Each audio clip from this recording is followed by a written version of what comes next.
Do you know of a stellar leader or an outstanding organization that deserves a proper shout-out? Nominate them for IBJ's awards. From 40 in their 40s and Women of Influence to Nonprofit and Healthcare Excellence Awards, we're celebrating rising stars, seasoned leaders, and organizations making a difference.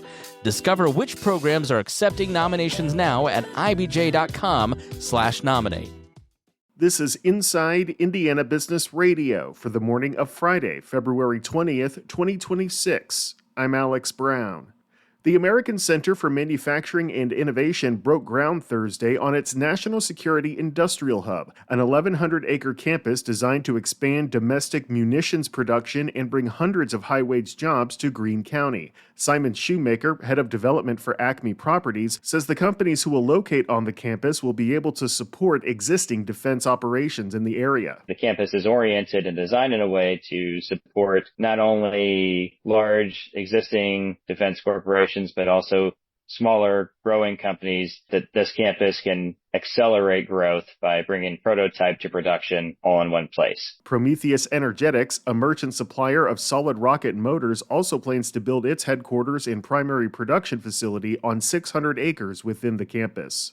Ivy Tech Community College announced this week that Stacy Atkinson will serve as interim provost beginning March 9th. Atkinson, chancellor of the college's Indianapolis campus, will succeed Stephen Combs, who is leaving the interim position to return to his role as chancellor of the Columbus campus. Highly pathogenic avian influenza, commonly known as bird flu, has been confirmed at a commercial poultry operation in central Indiana. The State Board of Animal Health reported that the virus was detected at a commercial breeder turkey farm in Boone County, housing nearly 19,000 birds. It's the first confirmed case of the virus in central Indiana since January 2025. From the number one source for Indiana business news, this is Inside Indiana Business Radio.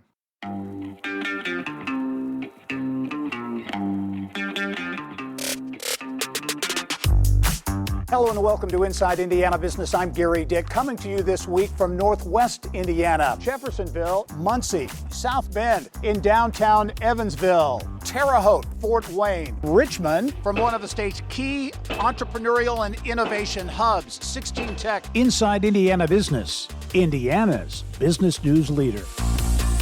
The mayor of Hammond says being selected for a potential Chicago Bears stadium is a once-in-a-generation opportunity for the city he has led for 22 years. The House Ways and Means Committee on Thursday unanimously approved an amendment to Senate Bill 27 identifying Hammond as the chosen site. Speaking with reporters at Hammond City Hall on Thursday afternoon, Tom McDermott said the city stands ready to move forward with what it needs to do for the project, which is expected to include a $2 billion commitment from the Bears. This proposal is fair.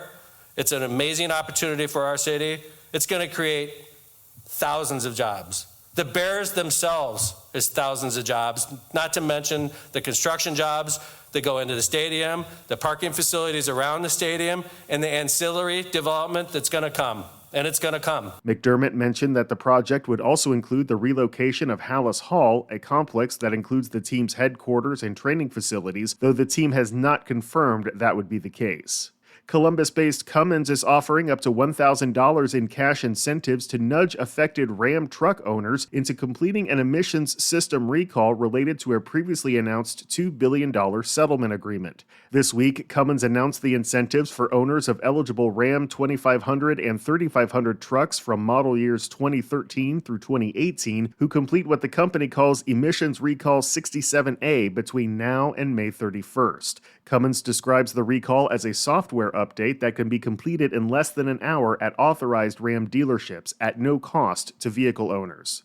Amplify Bloomington's CEO John Fernandez is this week's guest on the Business and Beyond podcast with Gary Dick, presented by PNC, a weekly conversation with high-profile Hoosiers in business, sports and entertainment, and beyond. Available now on the IBJ Media app or your favorite podcast provider. I'm Alex Brown for Inside Indiana Business Radio on Demand. From broadcast to podcast, Inside Indiana Business with Gary Dick is now available anytime on YouTube or in your podcast feed. Subscribe and listen wherever you get your podcast or at ibjpodcast.com. Thanks for listening to this IBJ Media podcast. You're probably going to remember this ad. Do you know why? Podcast advertising works. 85% of listeners recalled hearing an ad during a podcast, and 70% of podcast listeners have acted after hearing an ad.